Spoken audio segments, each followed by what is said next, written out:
It's been a big week for the youth in the National Democratic Congress. On Monday, at the UPSC auditorium, the NDC did launch their youth manifesto ahead of launching their main manifesto on the 24th of August. Big promises that have been made, and one that has got the country talking.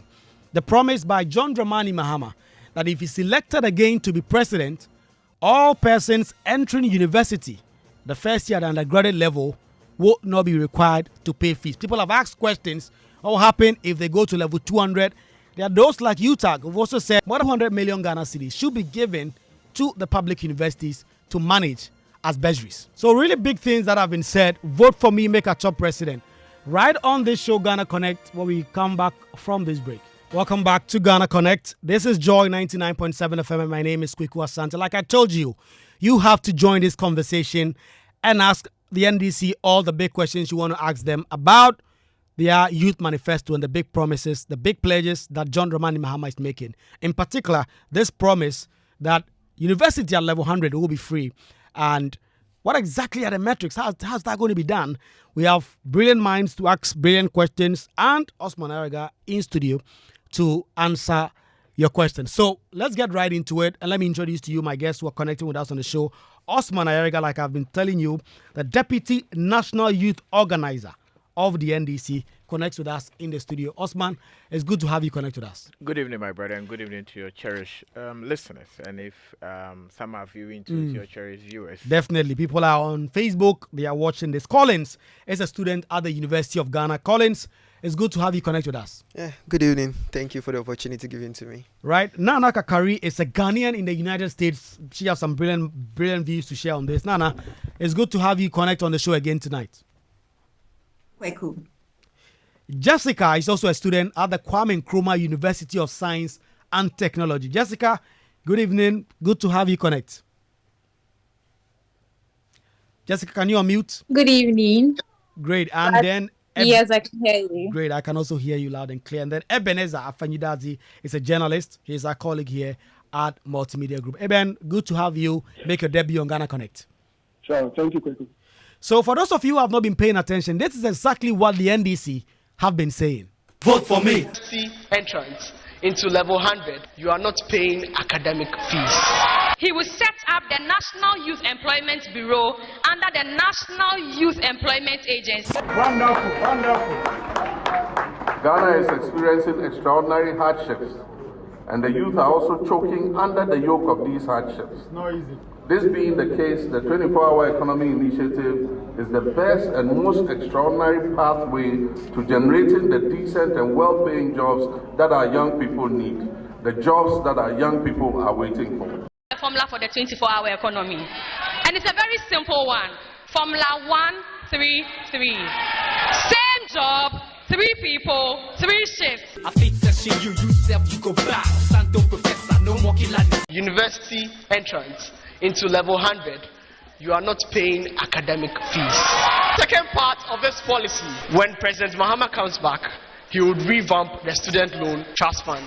Mahama is saying when he comes back, policies like in, out will be a thing of the past. We believe that it should be targeted for equity, and besides that, we would have even preferred that this is giving us bursaries and scholarships or grants to the universities to administer. So this is the lowdown. This is exactly what the NDC is promising you. Are you convinced about it? 055-1111-997. That's our WhatsApp number. Please send me a message. Let me hear from you what you make of this. If you have questions for Osman Ayariga, we'll do so. So, Nana, Collins, Jessica, Eben, we want to make this interactive. We want to ask Osman Ayariga the questions. I just want to sit here and I want to moderate. I just want to throw the questions to him. 4 against 1. And then all the people on phone and on Zoom and those who will be sending us WhatsApp messages. So let's start from you, Osman.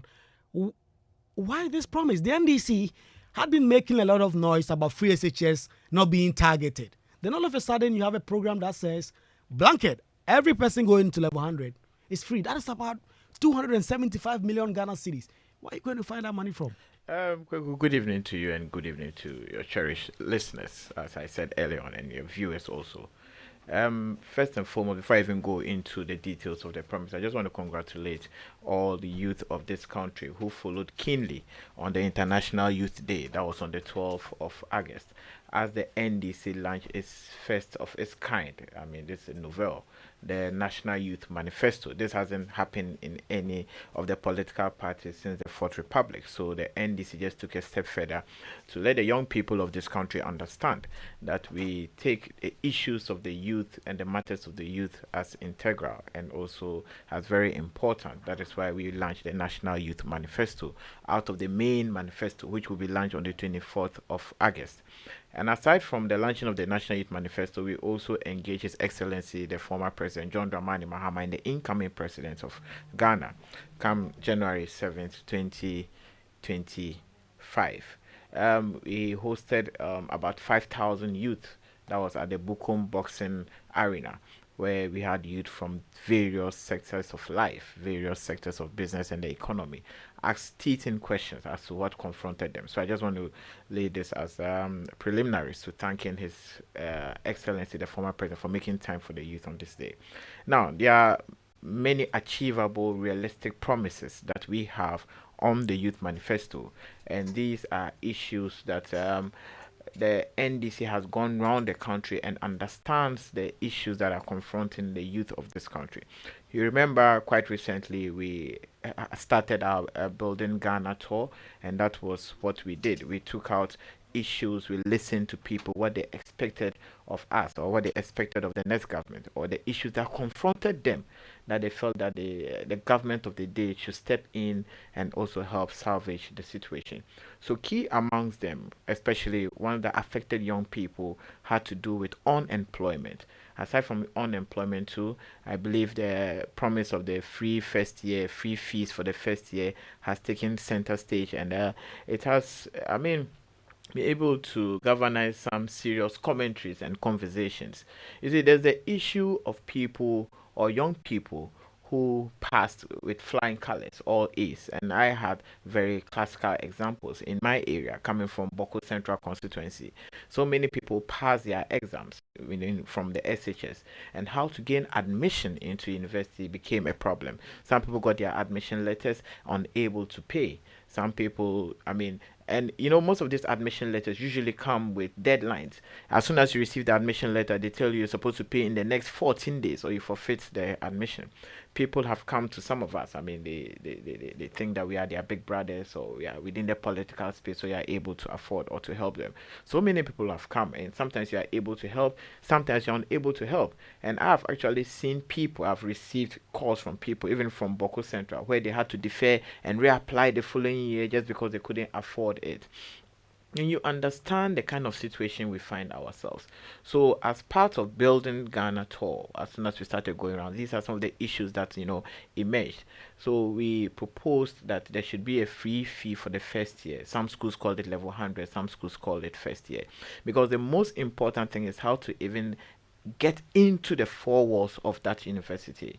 So His Excellency John Dramani Mahama proposed the free fees for the level 100 students. That was a blanket promise. Now, some people ask the question that beyond entering or beyond gaining admission to become a student, what next?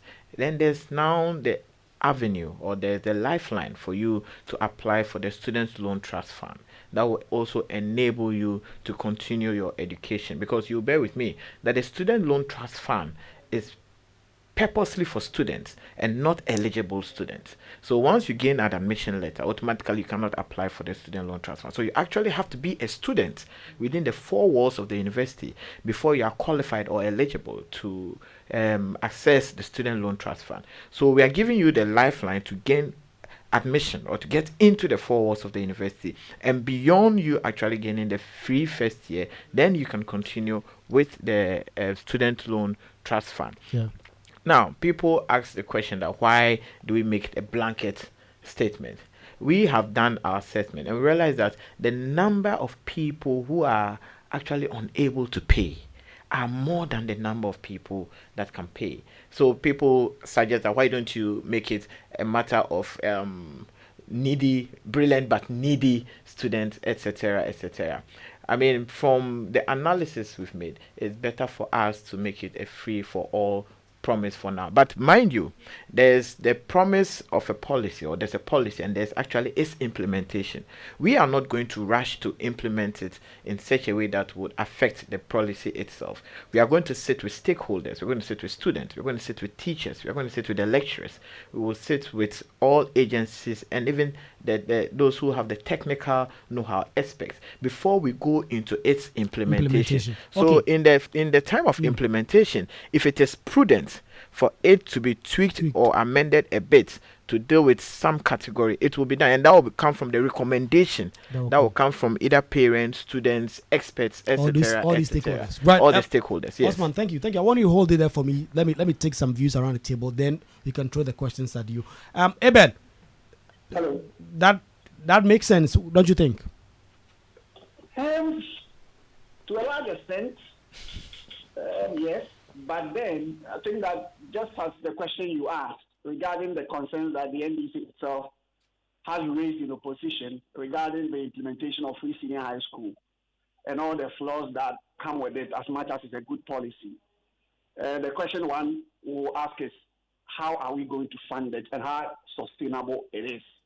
And that's a big question. I mean, nobody disputes the fact that university education is very expensive, and everywhere in the world it is. It's not cheap. Of course, there are also countries that are offering university education for free from beginning to end. And so I think we are also being cautious by saying that, okay, for now we can only do level 100, which is a critical point of entry. But also what that means is that the numbers probably will increase, because when free SHS started, the first year, we know that the enrollment went up exponentially, and we should be expecting that as well for the universities. What that means is that even somebody who probably has finished SHS long ago and has not been able to go to the university will want to take advantage of this policy once it starts. And so it's going to be huge. Now, the question is, beyond the affordability, the concern here is that I listened to the University Teachers Association of Ghana, and they make valid points that, one, government subventions to universities have even dwindled over the years, and that's a challenge. And so if you're having huge numbers coming in from the beginning and it's for free, the question is that the demand may outstrip the resources of the universities, and there could be an impact in terms of infrastructure expansion and the trouble this could bring for the university. So for me, I think I will not stand here to condemn it, no. I remember when free SHS idea was conceived, many of us criticized it, and I was one of the people. I criticized it, but just in 2017 when it started, I wrote an article and I titled it "Why I Now Support Free SHS." And for the same reason, I'm very cautious in giving a blanket rejection of this proposal and saying that, oh no, we can't do it, let it go. No, I'll tread a bit cautiously, but I think it's a great policy, but we cannot run away from the fact that knowing how we have been terrible as a country in terms of implementation, that is what scares me. I always say that this country has never lacked great ideas. And after all, this is not a new idea anyway. I mean, we are not the first to do any kind of free education in the tertiary. We are not the first. But we are taking steps to try this for the first time. So it's not a novelty, really. But the question is that knowing our record of implementation, exactly, are we going to cross this hurdle? Are we going to I want to give them the benefit of the doubt. Okay, Eben, hold it there for me. Jessica, you are in KNUST and you see firsthand the struggles of students. How have they been receiving this, and what are the concerns they've been sharing also? And if you have some questions for Osman. All right, so I do not have a few questions. I don't have questions per se, but I just have, my views, personal takes on it. Right. And these past days, after the National Youth Day that this was said, there has been a little uproar, both from the lecturer side and from the student side. So first, I'll take the lecturer side. Currently in KNUST, we are facing an expansion problem. We have exceeded the capacity the school can hold. And so now you can see people doing half days. There's a name for it. It's like part-time schooling in the school. It's like sandwich, but they come normally after 4 p.m. or something. That's because the numbers have exceeded the maximum capacity halls we have. And even in my course per se, we are doing double track now. So we have group A doing biological science, group B doing biological science. So we have this problem already. Now, what, like he said earlier, the person who spoke before me said earlier, what this is going to cause is, if it's free, we are going to have a lot of people, swooping in or swarming in the first, stage of it. Do we have the infrastructure for those things? Are our lecturers well equipped for that? Because even now with the recent high numbers due to the free SHS, the lecturers are not having maximum breaks because questions to be marked are plenty. Our numbers have doubled over time. So they have to do extra work with the teaching, extra work with the marking and everything. And with this also coming in, what are we going to do to, balance the staff that they're in? Are they going to have payment increases? Are they going to get more staff for them and everything? To the buildings, what are we doing? Are we expanding it for them? Will it all be within the 4 years? Will it not break Ghana's bank? I mean, already we are complaining that we do not have enough. So will it already not break Ghana's bank and everything? Now, paired to the student side, I think we have a lot of challenges as youth, especially when it comes to education. It is nice for you to think of Ghanaian students and say, oh yes, I would want to pay for first year fees for them. But as we speak, those of us already inside, there are problems that we've been complaining about. We're talking about buildings, we need hostels, we need a whole lot of things. Hostel prices might drop and everything. So I feel like, it's a reach for you to just skip all those problems that we are facing and just, say we are paying fees for all first year students. Especially when you say you want to address the needs of Ghanaian youth in education. That's what I think. Because paying utility bills is a thing for us.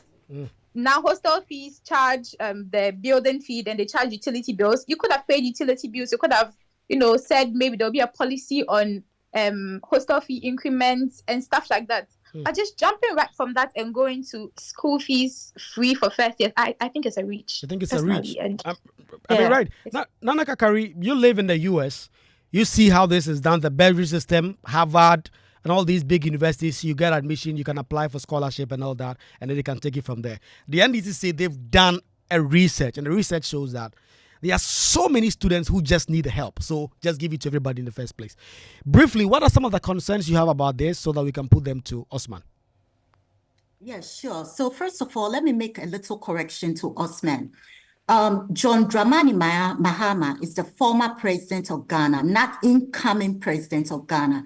In your introduction, you said something, quote, in part, you said, on August 12th, we decided to engage John Dramani Mahama, former president of Ghana and incoming president of Ghana. That's incorrect.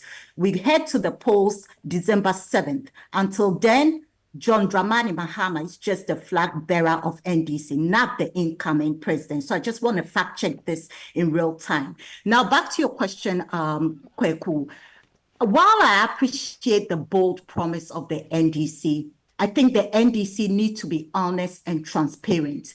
We all know that it's highly impossible that you are going to be able to afford the tuition of all incoming level 100 students. That's not correct. That's just cannot be. That's just maybe the talking point you putting out or the narrative you want to carry out there just so you can get the vote. But Ghanaian people they deserve you guys to be honest and transparent. And I'm going to tell you why. Here in the United States, I'm saying this because the developed countries cannot even, we keep saying there are colleges in Europe or US that are colleges or tuition is free. No, there's a caveat to that. I had my education in Ghana. I continued here in the United States. In the United States, there are 5 major ways that you can sponsor your education, your college education. The first is the federal aid. That is the government aid, which I think the NDC is alluding to. The federal aid, you don't just get the aid, or you just don't get all free tuition for all incoming students or whatever. That's not incorrect. I don't think any government can even afford that. And he kind of did not answer the question you asked, Kweku, where are you going to get the funds? But we'll address that later. And then you have, with the federal aid, there are some factors that come to play. the economic background of the parent, right? The parent that are paying the tuition of the student, parent or the guardian. They also look at the academic record of the student herself or himself. So these are just a few that I'm pointing out. So if your parents are making more than what the government has set the amount the government has set, you're not going to get the federal aid. That's just a no-no. So this is where I think that after they made their manifesto public on Monday, people then came, or the issue of equity and equality came into mind, that how are you going to give the same paid for the tuition for a student whose parents can barely make a living, or somebody whose parents is like a cashier in a grocery store, compared to the student whose parents own all these business moguls or all these companies? That needs to be addressed. You have to look at that. But then I think Joy News actually dive deeper into this situation and realized that between 2020 and 2021 academic year, there were about 118,000 students who were admitted into these universities. Out of that, I think only almost 75,000 actually filled their spots in these colleges. So then the question was, what happened to the 43,000 students that did not make it to colleges, right? So I think all I'm saying is NDC is not being transparent and not being honest with the Ghanaian people. You have to do that. Right. That free for all is not the truth. It's highly impossible. And I think he just made a comment that, okay, Nana, I'll come back to you again. I want to hear from Collins, then we'll get to Osman. Osman has noted a question. Me, myself, have noted a lot of concerns, a number of them on my paper. So, Collins, briefly, what views do you also have so that then Osman can address the gamut of all these issues that have come up? Thank you once again. Myself, you like it? Yeah. Yeah, I won't say it's a bad policy because I'm a beneficiary of that of the free SHS, which began in 2017. And in as much as I could afford, when I went to school, I saw a lot of people in school who, had it not been free SHS, they were never going to get the opportunity to be in senior high school, or it was going to take years. So I know how it is, how difficult it is for some people to go through various levels in our education. So I won't say it is a bad policy, but in general, my concern is on the quality of our education at this particular moment. Because you go to various universities, I mean, level 400 University of Ghana, the university actually are putting a lot of measures in place to cut down the number of admissions. So you go to University of Ghana right now. Last month, Pro-Vice Chancellor Professor Gordon Awandari made mention of the fact that now they are not going to admit more than the number of students that they are graduating.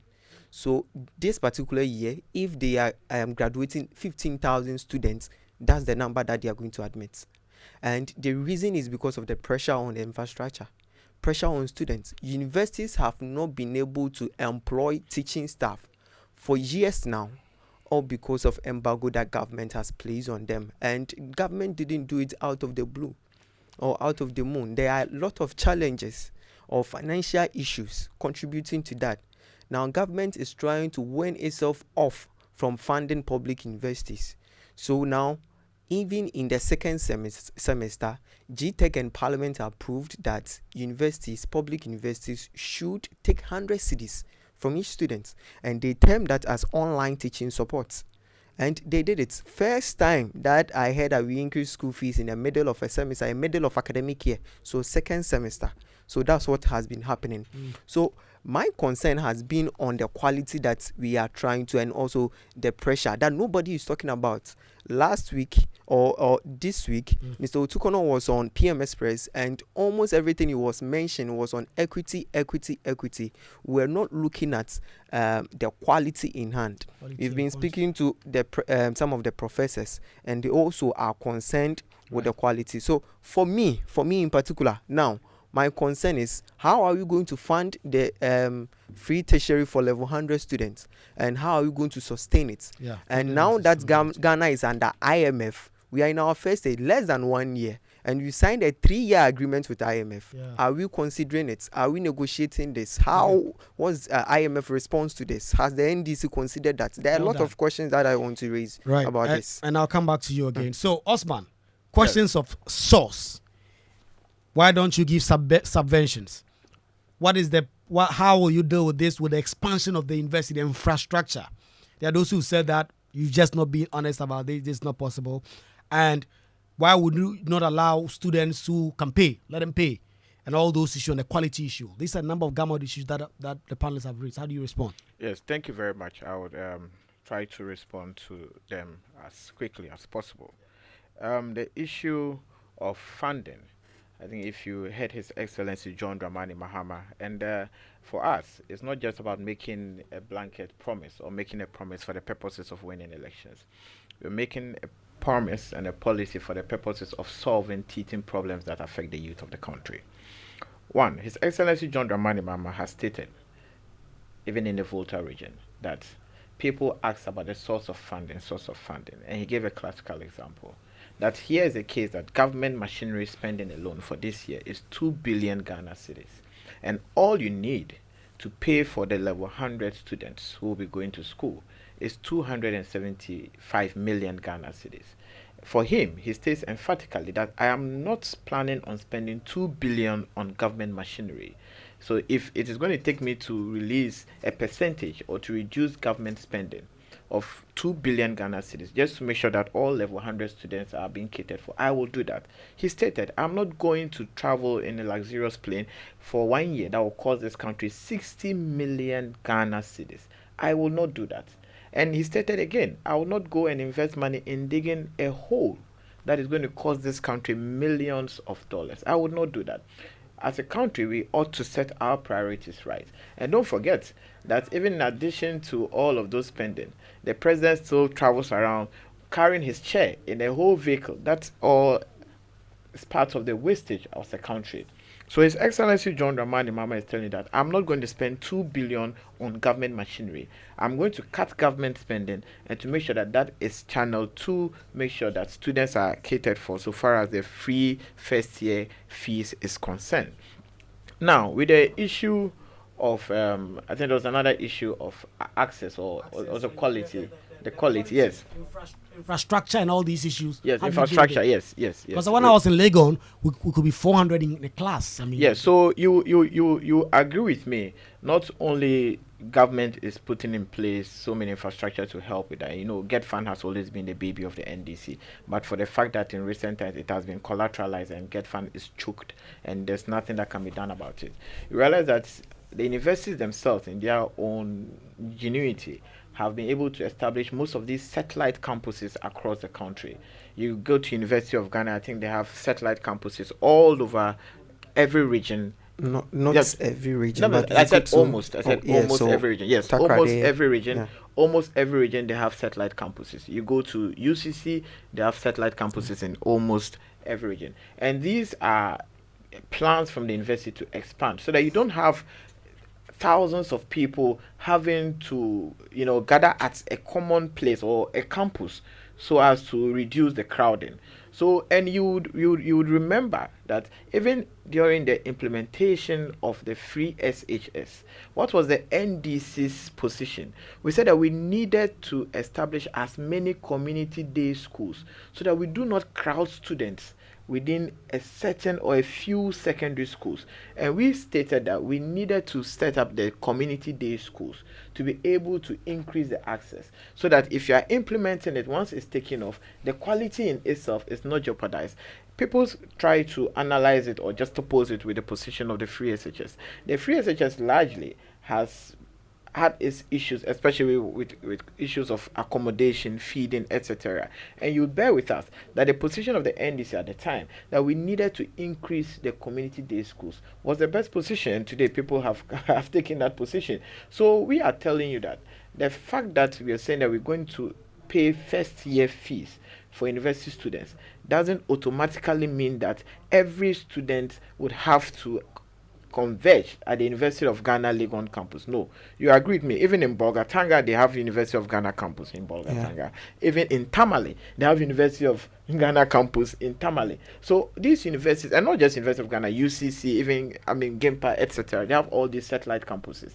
So what it means is that there are people who could have gained admission to these satellite campuses who simply cannot pay, and that is what we are looking at. And we have stated time without number. This is not a policy that we are looking at rushing to implement because it is a campaign policy. It's a policy that we will have to sit with experts and look at how we are going to implement it in such a way that would not be detrimental or sabotage or be injurious to the quality of tertiary education. So this is a message to young people that their fears should be allayed. With the issue of funding, His Excellency John Dramani Mahama has addressed it. With the issue of quality, we have told you how he's going to go about it. And in fact, with the issue of infrastructure within tertiary education, His Excellency John Dramani Mahama has stated that the first thing he will also seek to do is how to decollateralize the already collateralized GET fund. And it should go to its primary mandate, that is to expand education from basic all the way to tertiary. So you see that there's a comprehensive plan as to how we are going to implement the policies and the promises that we put out. Someone is just and with texting the issue, me. Yeah. Yes, and with the issue of the incoming simply means something that will happen. So I don't know why she has a problem with you don't know if it will happen or John not. Dramani You don't know if it's incoming going to happen or not. You need to state the fact. He's the flag bearer. You are here representing. I'm optimistic about it. Incoming president. I don't see why. Nana, hold on. Don't try and make any excuse for that. Nana, hold on. I'll come back to you. Yeah. So Osman, please. But I hope I don't know if I haven't tackled the question. Maybe you are yeah, right. I think both yeah. Right There were comments. One, will this cover fee paying students? Level 100 fee. Fee paying. Sometimes they pay at the University of Ghana. Whilst I was there, let's say a regular student will pay 1,400. Fee paying students will pay 4,200 students. No, so, and then there's a question of how do you deal with this in the midst of an IMF program? Yeah, so you agree with me that with the issue of fee-paying students, most of the time I stand to be corrected, but I have been on school fees negotiation, but when I was local NUCS president, sometimes with the issue of fee-paying, it's optional, most especially when students do not make the cutoff point to a certain course, then they are given the option that then you can pay the fees. So if you have decided to pay your fees, meaning that you are already qualify. That means you can pay your own fees. You can pay your own fees. I mean, the issue of fee paying has most of the time has always been optional for students to say, okay, I do not qualify for this course, but I can pay my fees. IMF. So now the issue of IMF, John Dramani Mahama has stated that as part of the first things he has to do is to go into renegotiation on the IMF issues. And as part of the renegotiation, of course, some of these policies that we seek to implement will also come to place. Remember, he also spoke about the E-level, and he said that as part of his renegotiation with IMF, he will have to look at how they can, look at other sources of revenue and remove the e-levy, or we'll have to stop the e-levy betting tax as well. So IMF, of course, we understand where we find ourselves, and of course His Excellency John Dramani Mahama will go into a renegotiation with IMF. So we are in a better place, and we are all looking at building the Ghana we all want to be in. You, I, everybody. Jessica, do you feel your concerns have been well answered? He's spoken about how they are going to address the infrastructure challenge, build more, and ensure that satellite campuses are doing quite a good job. Do you find that satisfied, or you still think that the NDC should probably drop this and look at other issues? Well, they don't necessarily have to drop this, but they just have to question it with addressing the actual needs of the students in the university campuses. But I think so far his explanation is fine. And like he said, I like the fact he said that they are not going to be in a rush to implement it just because it's a campaign promise, but they are going to involve stakeholders. I think it's very important because, the university is supposed to be an absolute exemplary system. So if you want an ecosystem that should function properly, the university is one. So I think they're not rushing it to disrupt the university system like they've done to the senior high school systems. It will be fine. That's if and only if he should adhere to his promise and they implement it the proper way. If not, it's going to put the university system in great shambles, and it's going to cause a brain drain because nobody would want to be in an university system that's everybody's complaining about lack of funds, lack of this, lack of that. So I think it's fine so far, unless maybe there's further explanation that you could give on on it. Well, So I Nana, think it's apart fine. from the incoming bid, what do you think? Well, I still have concerns about the all level 100. That's just I don't get it, like how all, because that's again bringing up the issue of equity and equality. So if he can further explain that, because I mean I've listened to some of the officials within the NDC and I'm getting different narratives and different. Some are saying all, but then when it comes to the implementation stage, that's going to change.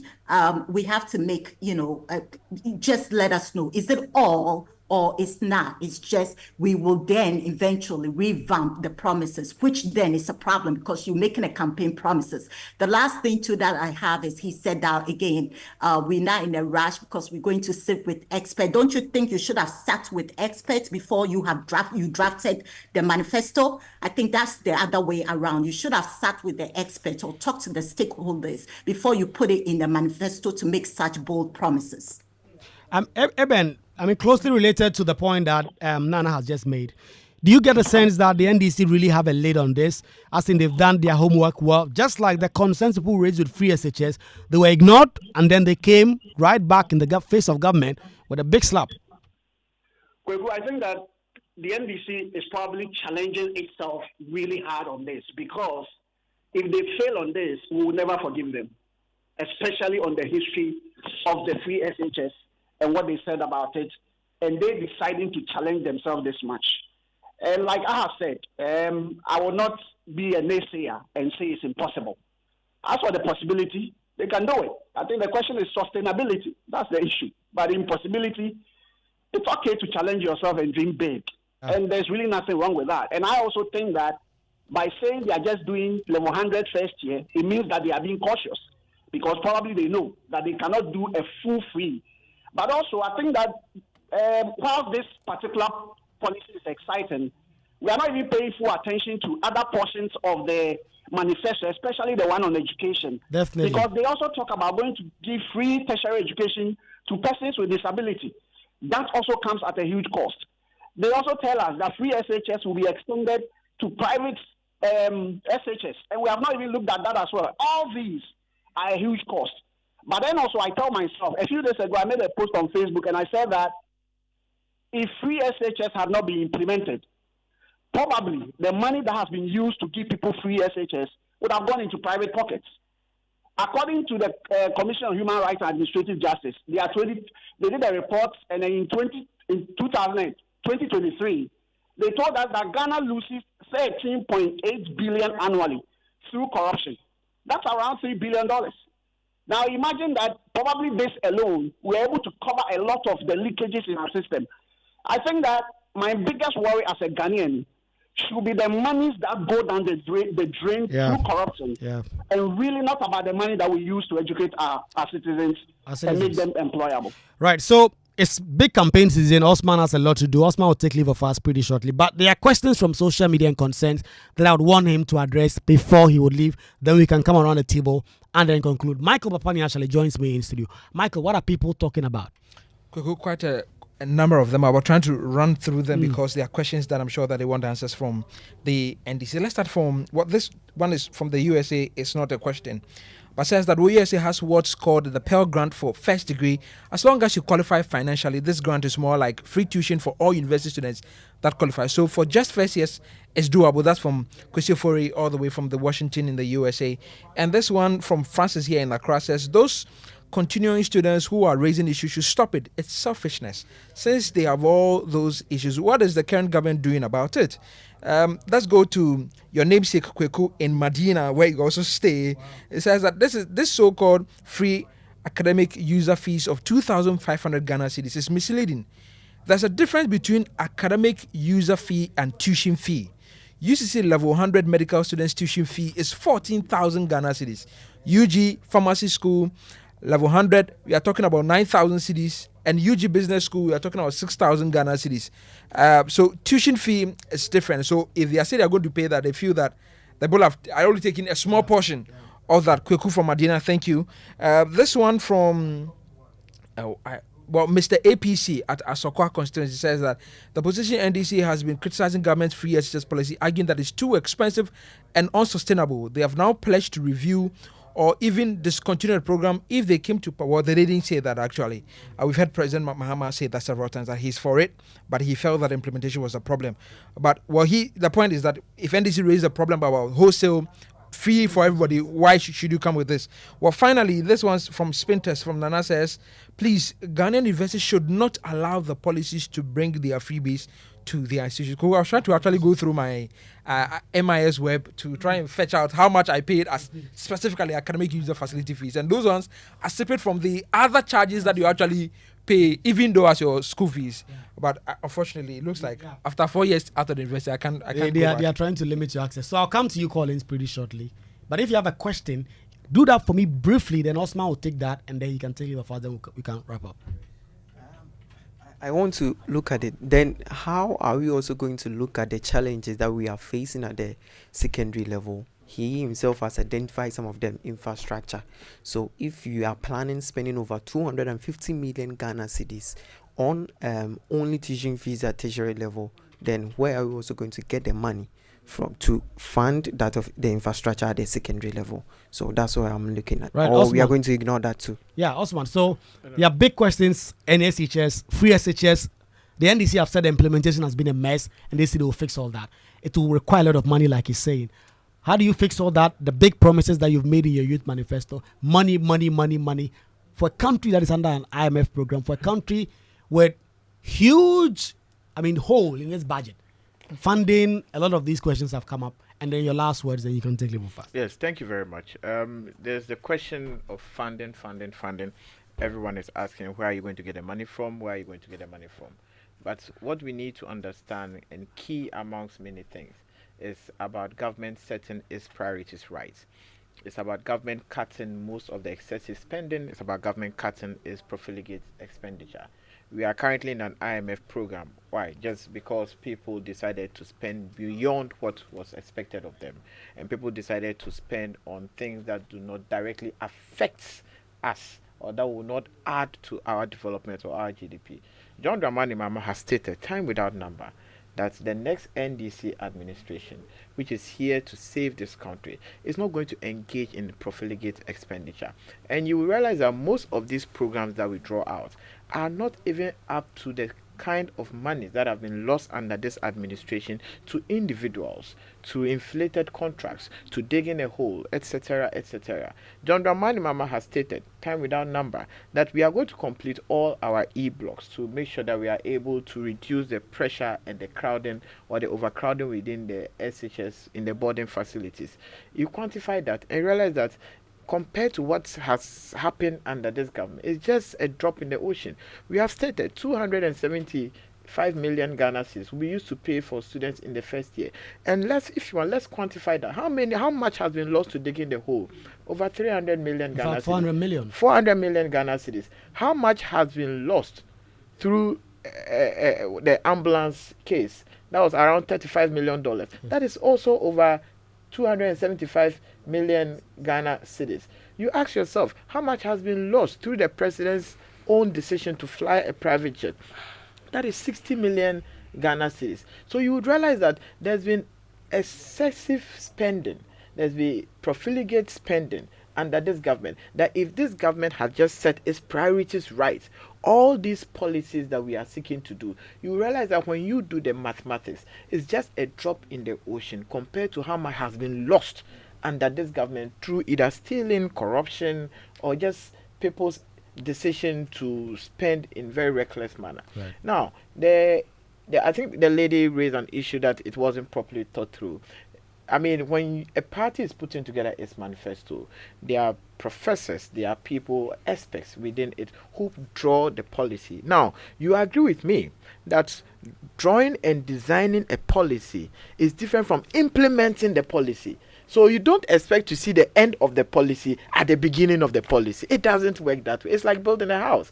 I am an architect by profession. I can put up a design for you. You get to the land, you start building, you realize that it's either muddy with it's a waterlogged area or it's full of rocks, and we'll have to redesign. We'll have to tweak the design a bit for you. So putting a policy together, you don't expect to see the end of the policy at the beginning of the policy. So experts have been put together. We have a wonderful manifesto committee that was headed by Professor Danso, and he has a team of very competent people who put the manifesto together.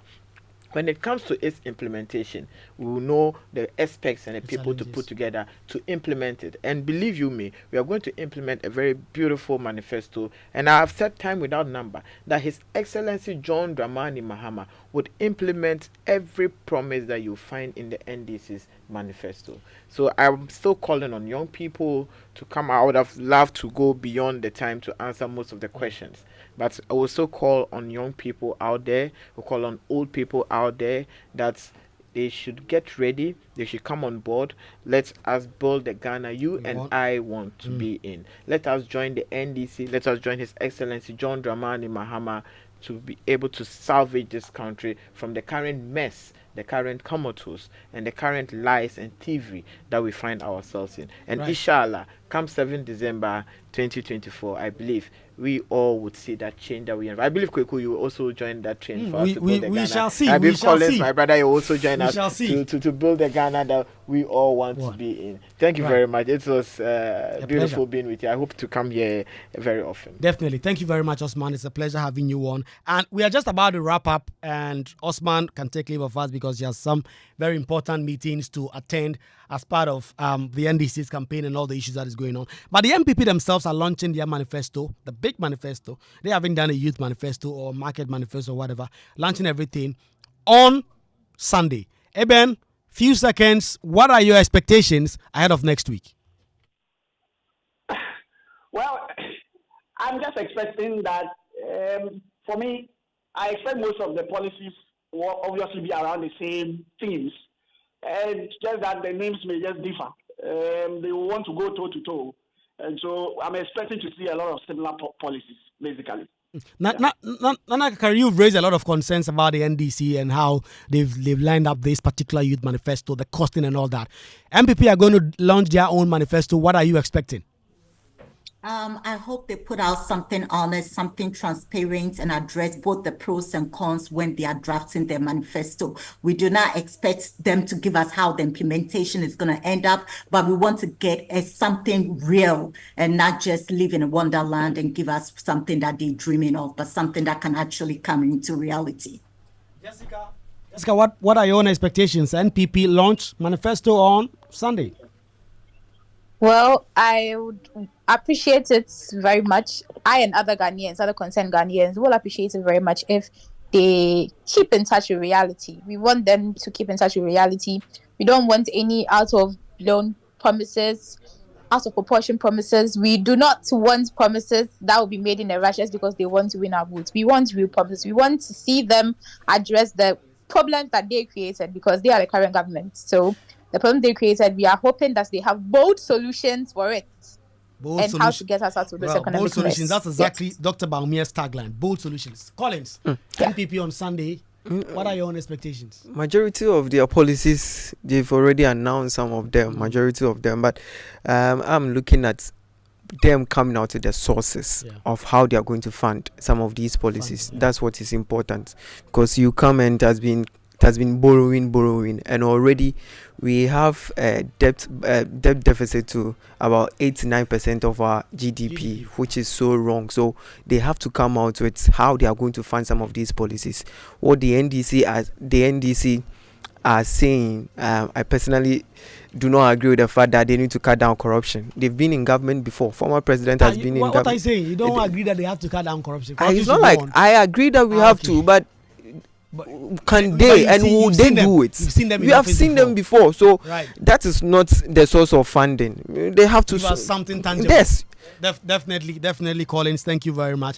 It's big, and there are many people who have shared concerns that political parties must come out with their manifesto with real costing and where exactly they're going to fund. the very blanket issues about we'll cut corruption, we'll cut expenditure, well, they are just too blanket, and people say they want specifics. And John Mahama said they will uncap Get Fund, and they will use Get Fund to do a lot of these things.